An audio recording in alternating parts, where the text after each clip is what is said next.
And so, without further ado, here it is. Make a note. Give it to Kathy, who may be the best at this.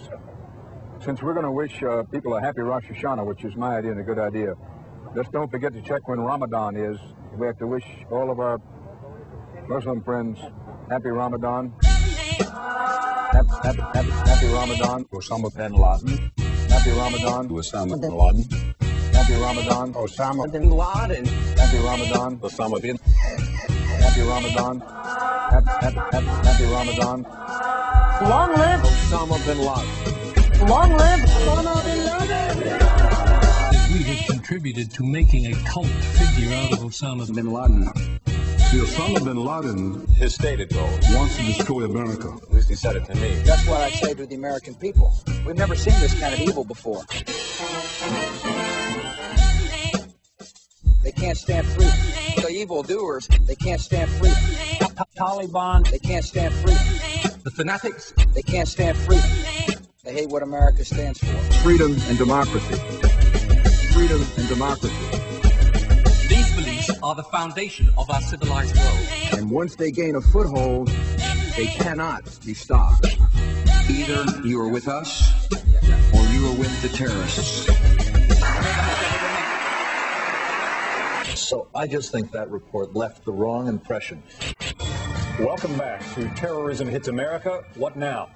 Comes down to this. We're faced with an enemy who are determined to destroy us, and we have no hope of negotiating a peace. Unless that changes, we are justified in doing anything we can to survive. Now he had the war he wanted. I shall give a propagandist reason he confided. The victor is not asked if he told the truth. This is essentially the same crowd that brought you Desert Storm 10 years ago, particularly Secretary Powell, Vice President Cheney, and of course, President Bush, the son of then President Bush. I know people in the administration who are dying to use military action. If you're going to cock it, you throw it. Just shoot something up for a feel-good feeling. There's an old saying in the Pentagon, ready, fire, aim. An errant piece of ordnance. Getting it a little mixed up. But we cannot allow any other country to tell us what we can do. It is action alone that counts. Above all, though, we're going to have to strengthen our own response. We have air power, we have naval power. We want to be free to do what we want to do. This is something we've got to do to defend the American people. The course of this conflict is not known. It will never be over. It will begin in Afghanistan, but it can't end in Afghanistan. Americans should not expect one battle. Guns could be a long, complicated, risky, difficult, long, complicated, messy, sexy, dirty job. Around the world. With an unspecified outcome. Long struggle, a long fight. And the enemy is much more elusive, equally as formidable in the sense of being, I would use the word evil.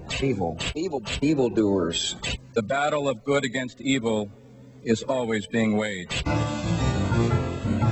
Our beliefs are the very opposite of those of the fanatics. This is a war of good versus evil. Islam and the West have always been at war, and we know that God is not neutral between them. So that seems to be a major theme here.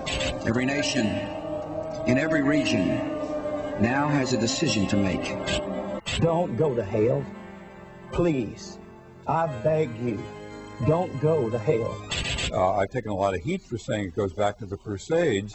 Barely 100 years after Muhammad's death, the Islamic Empire had spread far and wide.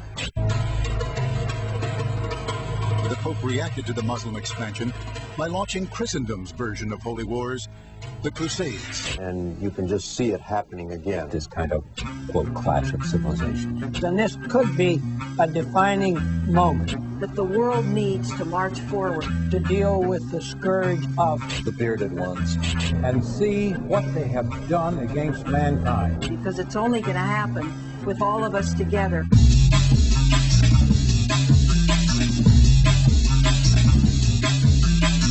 The message to Muslim nations and moderate Arabs, Pakistan also, is we hold our beliefs every bit as strongly as they hold theirs. And now is the time to show it.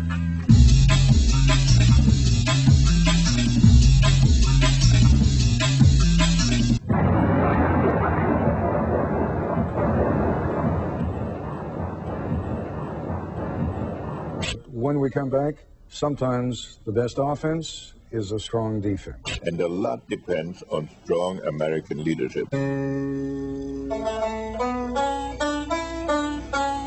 Even though I walk through the valley of the shadow of death, I fear no evil. George Bush looks as if he may go into this as a boy and come out a man. I think he has a tremendous asset in this crisis, and that is his simplicity. The American people, he feels more and more like the commander-in-chief. He was Jimmy Stewart tonight. Thank you. He is also bringing to bear the assets and instruments of national power of a vast number of countries around the world. The president has the power to take action, even force. To hunt down, to find, to smoke out of their holes. They hide in caves. We'll get them out.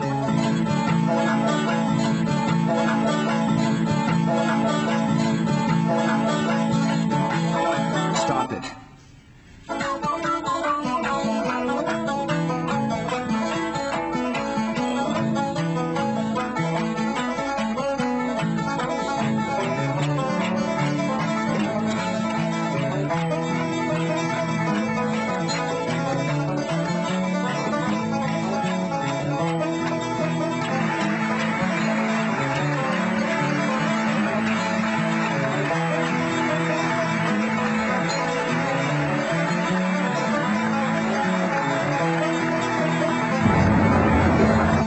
Must not allow terrorists to rule our country. And now, Musketeers, here's something we want you always to remember. Almost all religions preach that love is the supreme virtue, and a few spiritual teachers, perceiving that we are all gifted at loving what pleases us, teach that the highest, the most edifying forms, which might ultimately save the world, involve our regard for those it is difficult to love, some of whom are our enemies.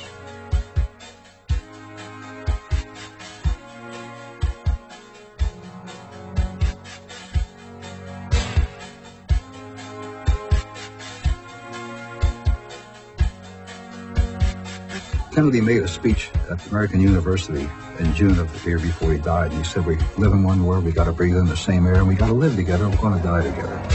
What happened? There's a great deal of distrust of the United States around the world.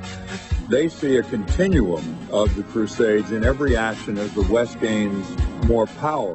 Their fear is that the United States is like a Goliath that can stride around the earth, breaking things. They don't all trust our motive. We're also making life difficult around the world in a number of other countries. So, as a consequence, recently we have not been doing very much real education, which is why there's so much cynicism, pessimism, apathy. When Thomas Aquinas appeared on the Meeting of Minds shows, one of the many fascinating things he said was that he had learned a great deal from his enemies, by which he meant his philosophical opponents. We don't seem to be able to learn anything from philosophical opponents. And the danger is that many of us may start to equate Islam with the terrorists. The anger, hatred, and rage we are feeling in our hearts as Americans. Military might cannot reclaim what we have lost inside ourselves. Hopefully, we will come away with as few lives lost as we can. We have already lost way too many. For 200-odd years, this nation has counted on the military to defend itself against these sorts of threats. And now the threats are here at home. What happened? I thought we lived in a safe playground of a world where my career was the only thing I had to think about. And suddenly there's a larger, desperate, dangerous world. Explain it to me. What's it about? This isn't the world you promised me. This isn't the world you told me about. This isn't the world in which only private things count.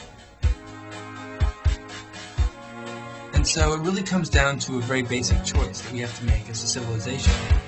Either we will learn to bury the animosities of our ethnocentric, militant traditions and come to understand that Earth's survival depends on our collective, unified participation, or we will sustain this cycle of violence and revenge until humanity is returned to the status of primitivity and Earth reduced to the rubble of antiquity.